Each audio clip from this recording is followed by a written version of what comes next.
안녕하십니까. 준도 발표 세미나를 맡은 박대서입니다. 저는 오늘 왜 말싸움만 하고 정작 때리진 않을까에 대해서 발표하겠습니다. 인터넷상의 상남자들의 싸움을 검색해보시면 이런 글처럼 니 뭔데? 니 누군데? 니 뭐 되나? 이런 식으로 서로를 탐구하고 각자 갈 길 가는 하남자들을 볼 수 있는데요. 이건 사람뿐만 아니라 개들도 이렇게 매섭게 짖다가 정작 싸울 상황에서는 도망가 버리는 모습을 볼 수 있습니다. 그래서 저는 이런 동물들이 왜 이런 행동을 하는지 궁금하여 동물 행동학을 바탕으로 하여 이를 분석해 보았습니다. 우선 자연 상황에서는 물어뜯는 듯한 격한 물리적 충돌보다는 지려대는 등의 위협적 과시, 약간 스트레스 디스플레이를 통해 평화적으로 갈등을 해결하는 경우가 많다고 합니다. 여기 보이시는 하이에나는 수컷끼리 처음 만나면 꼬리를 들고 으르렁거리면서 서로의 몸집을 비교합니다. 그러다가 몸집이 작은 개체가 도망을 가거나 순종적으로 몸을 웅크리면 더 이상의 위협 없이 상황이 종료됩니다. 또 코끼리 물범도 위협적 과시이 좋은 예시인데, 이들은 몸통 박치를 하다가 질 것 같으면 해변으로 한 개체가 도망간다고 합니다. 그러면 다른 개체는 이를 조금 쫓으면서 시끄럽게 울다가 결국은 도망가도록 놔두고 문제가 해결된다고 합니다. 이런 위협적 과시라는 형태가 가지는 이득과 손해는 확실한데요. 개체가 사는 궁극적인 목표가 결국에는 종족의 번식이기 때문에 승자는 짝짓기 상대에게 접근 가능하다는 이득이 존재하고, 패자는 짝짓기 기회를 놓친다는 손해가 존재하죠.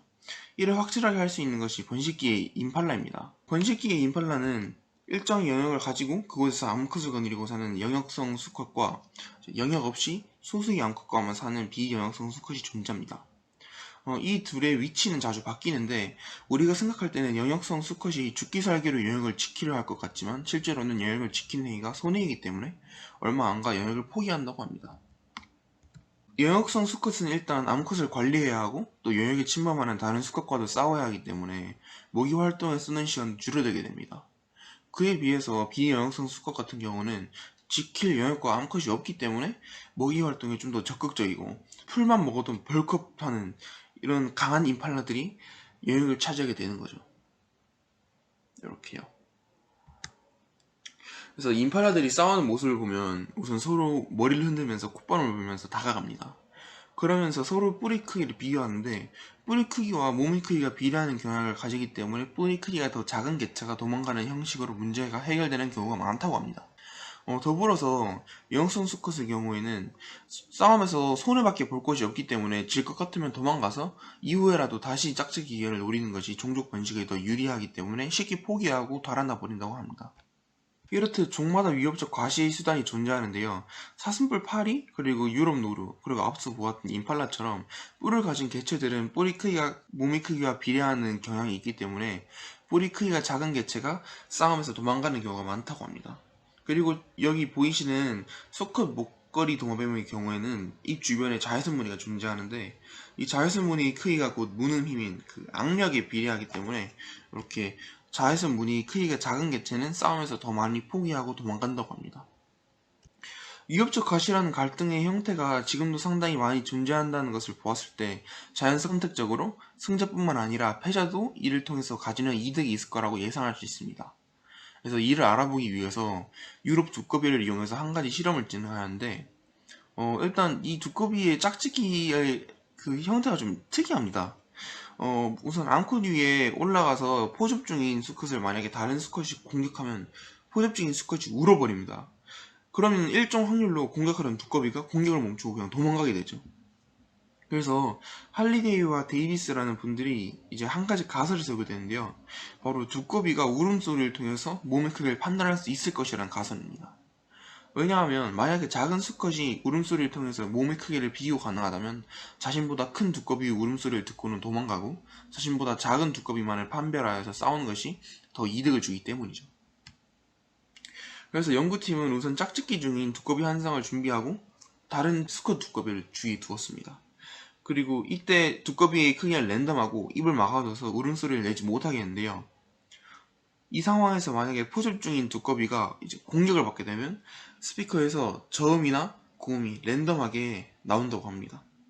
그래서 여기 결과를 보시면 크기가 작은 수컷이 포섭 중에 스피커에서 저음이 나오면 공격 횟수가 줄어든다는 것을 볼 수 있는데요. 이 그래프를 보시면 다 분석이 가능합니다.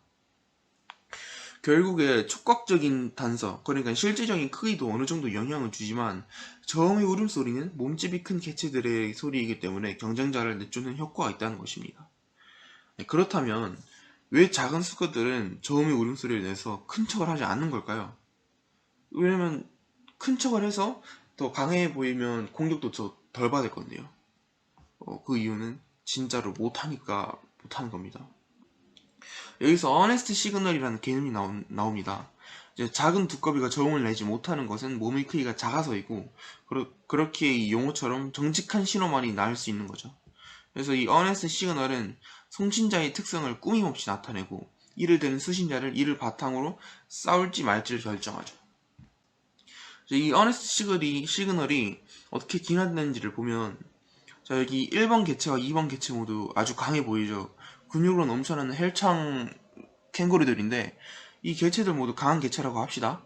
하지만 1번은 자신만의 독특한 소리를 내는 반면에 2번 개체는 다른 개체들도 모방 가능한 소리를 낸다고 합시다. 자, 그러면 1번, 2번보다 생존 능력이 안 좋은 조금 더 약한 개체들은 자신들이 좀 더 강해 보이기 위해서 1번이나 2번 개체의 소리를 따라하라 할 것입니다.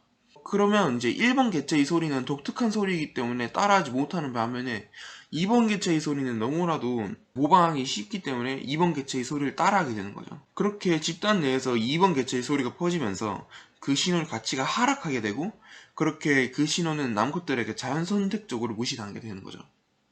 반면에 1번 신호는 여전히 강한 개체만 나타내기 때문에 정직한 신호로서 남게 되는 거죠. 이제 어네스트 시그널이 교란 불가능한 이유를 알아볼 것인데, 첫 번째는 생산 비용 때문입니다.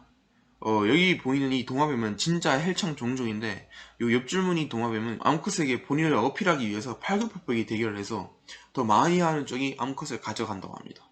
이런 동화뱀을 가지고 연구진들이 런닝머신을 뛰게 하였는데, 이제 이를 통해서 팔굽혀펴기 횟수는 자신의 강함을 알리는 정보라는 것을 알 수 있고, 팔굽혀펴기를 못하는 현상을 생산 비용이라고 합니다. 이것 때문에 어나이스 시그널이 교란 불가능한 것이죠. 그 다음은 유지비용인데요. 일단 유지비용을 알아가기 전에 먼저 계급장이라는 것을 먼저 살펴보면, 계급장은 정말 우리가 아는 그 군대에서 이끄는 계급장이 맞습니다. 그 개체가 집단 내에서 어떤 계급을 가진 걸 보여주는데요. 여기 사진에 보이시는 개체는 이제 사막불 메추라기라는 개체입니다. 이 종들 중에서도 지배적인 새들은 뿔이 앞으로 나 있는 것을 볼 수 있는 것 반면에 비지배적인 개체들은 뿔이 뒤로 나 있죠. 쌍살벌 역시도 몸집이 크기가 크면 얼굴의 검은 무늬가 커지는 것을 볼 수 있는데, 이제 이를 이용해서 한 연구팀이 실험을 진행하였습니다. 작은 쌍살벌들을 뽑아서 그 얼굴에 검은색 무늬를 칠해주고 집단에 넣어준 실험이었는데, 이제 이때 가짜 무늬를 가진 벌들은 다른 개체에게 훨씬 공격을 많이 받았고, 실제로는 몸의 크기가 작은 개체이기 때문에 실제로 몸집도 크고 얼굴에 검은색 무늬도 많은 이런 개체들이 공격을 하였을 때 이 공격에 대응할 능력이 부족해 사회적으로 큰 압박을 받았다고 합니다. 그렇기 때문에 이렇게 거짓된 신호, 그러니까 쌍살벌의 얼굴에 거짓으로 무늬를 더 칠해 주었을 때는 그에 따른 사회적인 압박을 받고, 그 압박을 견딜 수 없는 거짓된 정보를 가진 개체들은 다 사라지기 때문에 정직한 신호만이 남아 유지 비용의 측면에서 어나리스 시그널이 교란 불가능하다고 합니다. 그래서 이 모든 것을 종합해 보았을 때 질 것 같으면 도망가는 것이 자연 선택적으로 이득이기 때문에 결국에 사람들은 말싸움을 하고 도망가는 그런 뇌절을 하게 되는 거죠. 이것은 제가 참고한 자료들이고, 발표 여기까지 하겠습니다. 감사합니다.